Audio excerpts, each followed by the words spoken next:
दोनों पर एफआईआर दर्ज की गई है। इरफान सोलंकी सपा विधायक और उनके छोटे भाई रिजवान सोलंकी को लेकर भी जानकारी, आपने भी वहां अधिकारियों से बातचीत की है। अभी क्या अपडेट है, दोनों की जानकारी क्या मिल पाई है, क्या कहा जा रहा है पुलिस की तरफ से?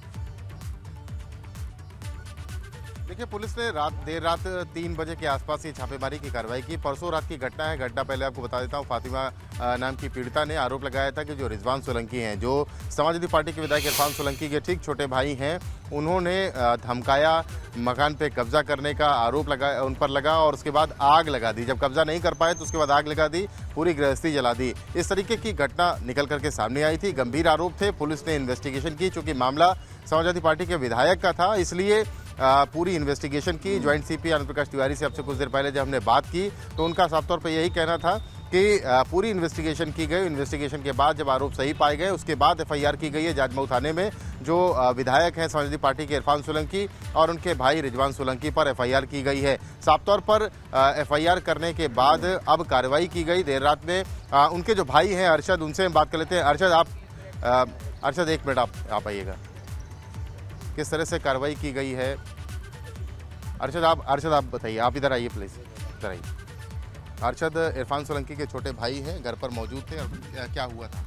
हम तो बड़े भैया घर पे थे नहीं, हम तो घर पे थे। पता चला रात में पुलिस आई है विधायक जी के वहाँ, तो हम लोग जब मौके पे वहाँ गए तो विधायक जी थे नहीं मौके पे। हम लोग तो दूसरे घर पे हैं क्योंकि दो घर हैं।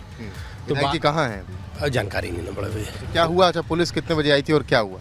हम लोग तो 2:30 बजे सो रहे थे, तो याले घर पे भी पुलिस आई थी, तो हम लोग उनके नॉक से जगे। तो बस यही बात हुई। क्या कहा क्या गया आपसे? कहा कुछ ये पूछा जा रहा था विधायक जी का है। अब हम लोग को खुद ही जब पहुंचे तो मौके पे उनका फोन भी बंद था, विधायक जी को बात भी नहीं हो पा रही थी। तो ये प्रकरण क्या था आपकी जो परसों रात में हुआ है? जानकारी नहीं पड़ा भैया। जो आग लगाने वाली घटना? हम थे नहीं, असल में दिल्ली में थे, हम रात ही में लौटे हैं जी। ये अरशद हैं, इरफान सोलंकी के छोटे भाई हैं और पीछे हमारे आप देख रहे होंगे ये सब समर्थक हैं। जब से पुलिस की रेड रात में हुई है, उसके बाद से तमाम जो समर्थक हैं वो इरफान सोलंकी के घर पहुंचे हुए हैं। अरशद जो उनके सगे छोटे भाई हैं, दूसरे मकान में रहते हैं। कह रहे हैं कि उनके घर भी पुलिस पहुंची थी। इस इलाके में, जाजमऊ जिस इलाके में हम खड़े हैं, जहां पे हम खड़े हैं इरफान सोलंकी के घर के पास में, तो इरफान सोलंकी के 3-4 मकान हैं भाइयों के और सब अलग अलग मकानों में रहते हैं। सभी मकानों पे पुलिस ने रेड की थी। मामला 2 दिन पुराना, लेकिन पुलिस का ये दावा कि जब आरोप सही पाए गए उसके बाद एक्शन किया गया, कार्रवाई की गई है। जाजमऊ थाने में एफआईआर की गई है। धमकाने के लिए, मकान पे कब्जा करने के लिए, आग लगाने के लिए, तमाम धाराओं में रिजवान सोलंकी और इरफान सोलंकी पर एफआईआर की गई है। उनसे बातचीत कीजिए और परसों रात जो हुआ, जो जानकारी आप दे रहे हैं उसके बारे में ये लोग क्या बता पा रहे हैं, और बात कीजिए, जानकारी इकट्ठा करने की कोशिश कीजिए। लोग क्या कुछ कहते हैं इस पूरी कार्रवाई को लेकर, जो और लोग वहां पर मौजूद हैं? बिल्कुल। क्या कार्रवाई हुई, आप लोगों को मालूम है कि रात में क्या कार्रवाई? सुबह जानकारी हुई कि उनके यहाँ दबिश पड़ी थी। जिस तरह पुलिस ने रात 11 बजे एफआईआर की और 3 बजे दबिश थी, और जो पुलिस कह रही जांच की, कोई जांच नहीं की, झूठ है। क्योंकि अगर जांच की जाती तो विधायक जी से भी स्टेटमेंट लिया जाता, उनको भी पूछा जाता। और किसी ने आरोप लगाया, चूंकि सरकार उत्पीड़न लगातार कर रही है समाजवादियों का, उसी कड़ी में एक ये भी श्रृंखला में जुड़ कहना है कि एक दिन पहले शिकायत मिली थी, एक दिन तक जांच की गई, चूंकि मामला समाजवादी पार्टी का। जांच में उन्होंने क्या इरफान सोलंकी जी का कोई स्टेटमेंट लिया? ये पुलिस ने बताया आपको?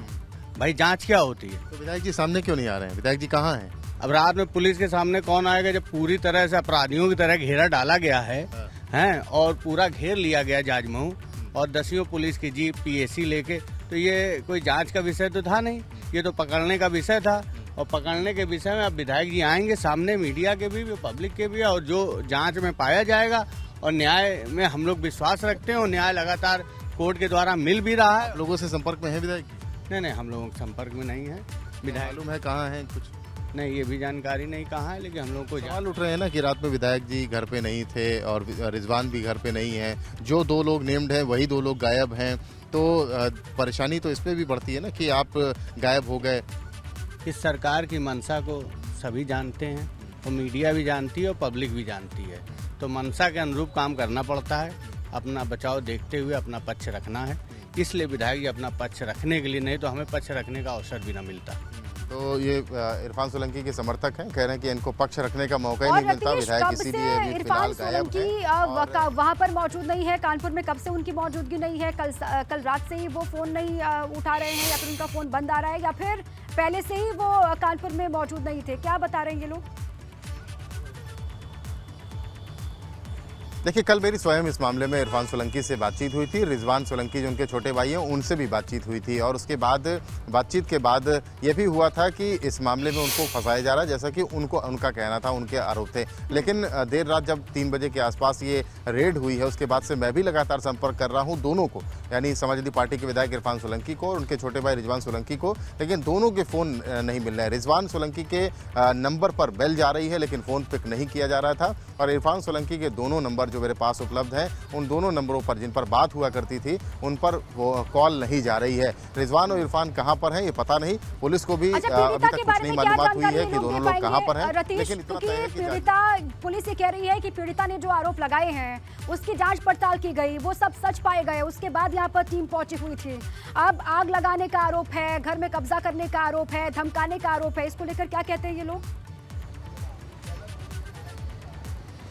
बिल्कुल बात कर लेते हैं। अच्छा, आप आगे आइए। ये जो आरोप लगा है, फातिमा ने आरोप लगाया है, इस आरोप पर क्या कहेंगे? सरकार की जो भी टाइम चल सरकार कहाँ से आ जाती है? एक पीड़िता सामने आती है फातिमा नाम की, इसी इलाके की आपके, और यहाँ से आकर कहती है कि रिजवान सोलंकी और इरफान सोलंकी उसके मकान पे कब्जा करना चाहते हैं।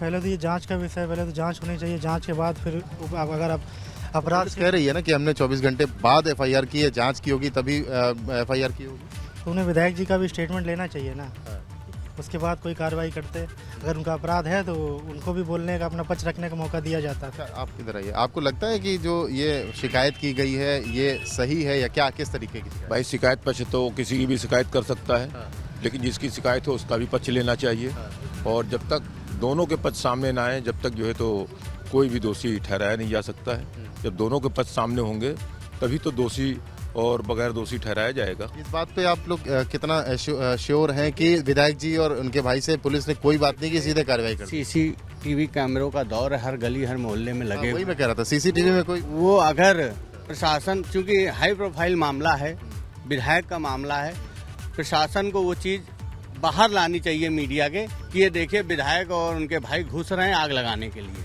और इसके बाद कार्रवाई की जाती, तब तो संतोषजनक थी। लेकिन चूंकि अब सरकार की मनसाई उत्पीड़न की है लगातार, वो एक मोहरा है। जो पीड़िता है वो वहाँ पे रह रही है, वो कह रही मेरी टीवी जल गई, मेरी फ्रिज जल गई, उसके पास बिजली का कनेक्शन भी नहीं है, वो टीवी फ्रिज कहाँ से चला रही है, जाड़ा है, आग ताप रही हूँ, हीटर ताप रही हूँ, आग लग सकती है। लेकिन चूंकि वो प्लाट में कब्जे से रह रही थी, तो इसलिए वो शंका जो है, वो प्लाट में फातिमा कब्जा करके रह रही थी। हाँ, कब्जा। उसने आरोप लगाया कि आप लोग कब्जा करना चाहते हैं। नहीं, कब्जा क्यों, वो तो शासन की लिखा पढ़ी में। आपकी जो बात है, आपको जो मालूम है फातिमा के बारे में, वो आप बताइए। फातिमा के बारे में मुझे कुछ नहीं मालूम, मैं क्या जानूं फातिमा को। जो कंप्लेनेंट है उसके बारे में आप जो बता रहे हैं, आप बता रहे हैं क्या समाज में होती। शुक्रिया रतीश, आप लगातार नजर बनाए रखें। अब जो आरोप लगाए जा रहे हैं उसकी पड़ताल भी की जा रही है। अभी जानकारी है कि दोनों ही मौजूद नहीं है कानपुर में, इरफान सोलंकी, उनके भाई रिजवान सोलंकी। शुक्रिया आपका पूरी जानकारी के लिए।